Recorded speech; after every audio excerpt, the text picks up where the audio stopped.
अस्सलाम वालेकुम नाज़रीन, मैं मोहम्मद जावेद हूं और आप देख रहे हैं मेरे यूट्यूब चैनल ASJ न्यूज़। 3 माह कबल हुए एक ख़ुदकशी के वाक़े में माकूस हुसैन इलम जलाल कूचे के रहने वाले शौहर मोहम्मद आमिर ज़मानत पर रिहाई। इस मौके पर उन्होंने कहा कि अगर मैं कसूरवार होता तो मैं पुलिस को ख़ुद सुपुर्दगी इख्तियार नहीं करता। बहरहाल उन्होंने कहा कि मुझ पर और मेरे अफराद ख़ानदान पर गलत इल्ज़ाम, जेल से रिहाशुदा शौहर मोहम्मद आमिर का दावा, पुलिस से मुनसिफ़ाना तहक़ीक़ात करके इंसाफ दिलाने शौहर मोहम्मद आमिर की अपील। नाज़रीन, वाज़ेह हो कि कामाटीपुरा पुलिस हदूद के रहने वाली रुबीना बेगम ने अपने मैके में ख़ुदकशी कर ली थी। ख़ुदकशी पर मजबूर करने के मुबैना इल्ज़ाम के तहत शौहर मोहम्मद आमिर को जेल रिमांड किया गया था, जबकि आमिर के वालिदिन को भी इस केस में माखूज़ किया गया था। बहरहाल इस मसले पर वो अपने आप को बेकसूर करार देते हुए उनके बेकसूर होने का उन्होंने मीडिया के ज़रिए दावा किया। उन्होंने आज मीडिया के ज़रिए ख़ुदकशी वाक़े के पस पर्दा हक़ाइक़ का इंकिशाफ किया। पेश है उनकी प्रेस कॉन्फ्रेंस। मेरा नाम मोहम्मद आमिर है। रिसेंटली कमाटीपुरा पुलिस स्टेशन में जो सुसाइडिंग केस है रुबीना बेगम का, मैं उनका हस्बैंड हूँ। हम लोगों की लाइफ में बहुत खुश थे भाई। फिर मैं वाइफ क्या है मालूम, ऐसा डिसाइड करे कि न्यू हाउस है मेरे मम्मा पापा का, न्यू हाउस बनाए। प्रेगनेंसी करने की वजह प्रेग्नेंट हो गए तो वहीं करेंगे, अपन जाएंगे बोल के बोले उन्होंने। वो बेसिक पे उनकी खुशी के लिए मैं एग्री कर लिया। हालांकि मैं एकलौता एक बेटा हूँ मेरे माँ बाप का। उन लोगों को बीपी शुगर पेशेंट है।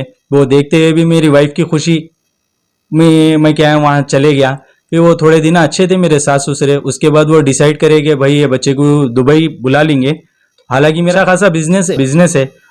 फिर भी क्या है मालूम, मेरी वाइफ को उनके पापा मम्मा प्रेशर डाल रहे थे कि बच्चे को दुबई बुला लेंगे, दुबई भिजा दो बोल के। वहाँ पर अच्छी सैलरी है 70-80,000। फिर भी मेरा मन नहीं बना। मैं इधर सेठ था, मैं उधर जाके नौकरी क्यों करूं बोल के मेरी वाइफ को बोल रहा था।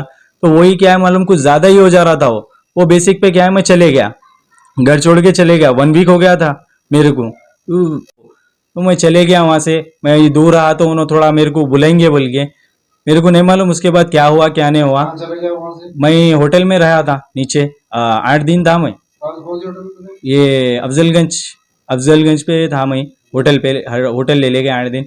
छोटी बात थी ना भाई बोल के वहाँ चले गया था। मेरे पापा मम्मा को भी बोलना जरूरी नहीं समझा मैं। हालांकि वो लोग बीपी शुगर पेशेंट है। तो मैं क्या है मालूम, छोटी बात है ना। फिर मेरी वाइफ फोन करे तो मैं चले जाता हूँ, क्यों बोलूँ मैं उनको बोल के चले गया मैं। उसके बाद 8 दिन में क्या है क्या नहीं हुआ मेरे को नहीं मालूम। उसके बाद मेरा पापा का फोन आया तो आपकी वाइफ सुसाइड कर ली बोल के, जाओ जाके देखो क्या है क्या नहीं।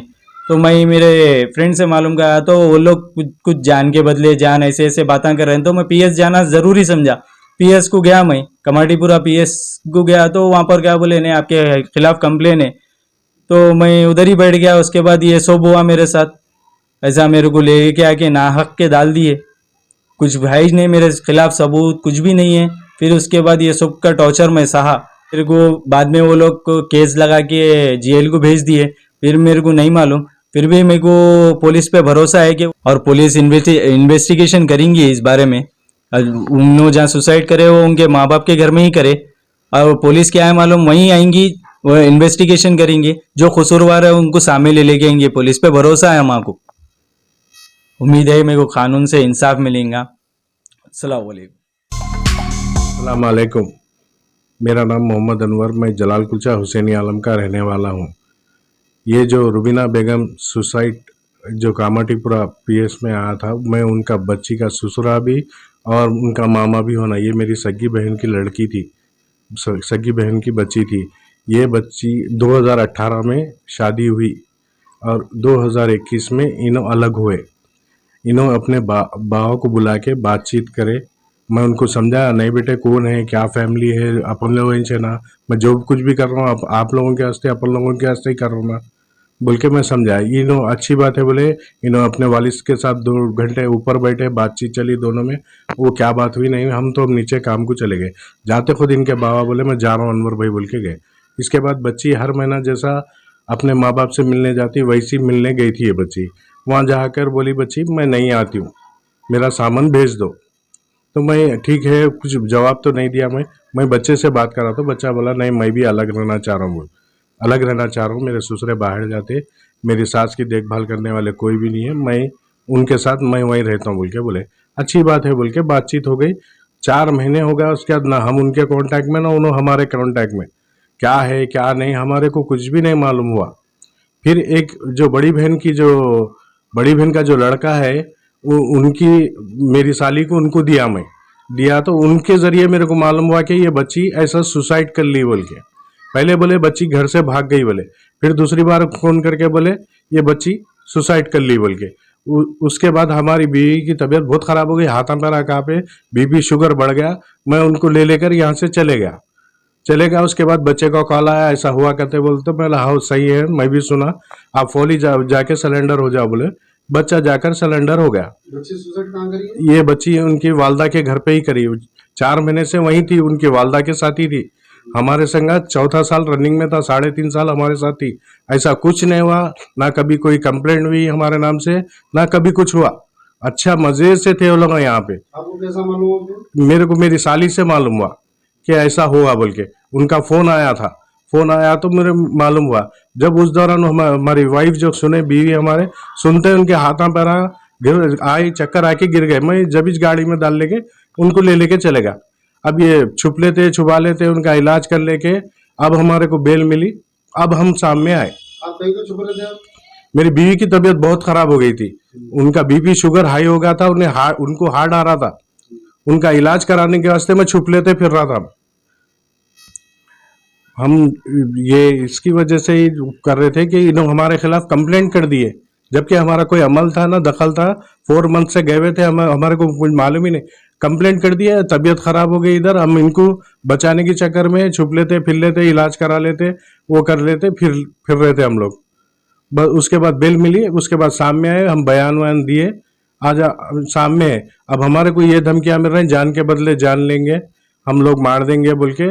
ऐसा पूरे जो बाजार है उसमें बलवा उठी हुई है। कौन दे रहा था हमको आपको? ये फौजिया बेगम है, असगर है, शकील है, जावेद है, इदरीस है, और जैसे ये मेहराज बेगम है। कौन है ये लोग? ये मेरे भांजिया है। उन बच्ची को तायरे भाया बहना है। आप कंप्लेंट लिए फिर इसके ये बाद? हम लोग कंप्लेंट दे के आए हैं। आजकल में वो लोग को भी बुलाने वाले हैं, हम लोग को भी बुलाने।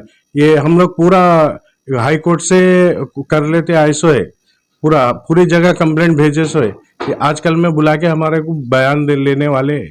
हम लोग जाके बयान देंगे। अब ये बच्ची उनके घर सुसाइड करी, आप लोग खुद समझ सकते हैं। चौथा साल रनिंग में था, कभी ना मेरे खिलाफ कंप्लेंट हुई, ना कभी मेरे खिलाफ कुछ हुआ। ये बच्ची वहां से वहीं उनके वालदा के घर में सुसाइड करी। अब जो कुछ है आप लोग समझने वाले, आप समझकर फैसला कीजिए।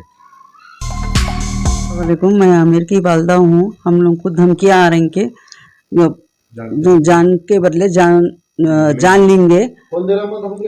ये फौजिया बेगम और असगर और शकील, जावेद, मेहराज बेगम, इदरीस। कौन है ये लोग? ये लोग रिश्तेदारी है, हम लोग के रिश्तेदारी है। ये लोग धमकियाँ दे रहे हैं हम लोग को, मेरे शौहर को और मेरे बेटे को मार देते बोल के। कंप्लेंट दिया आप? कंप्लेन दी मैं हाँ, कौन सी पीएस में दिया?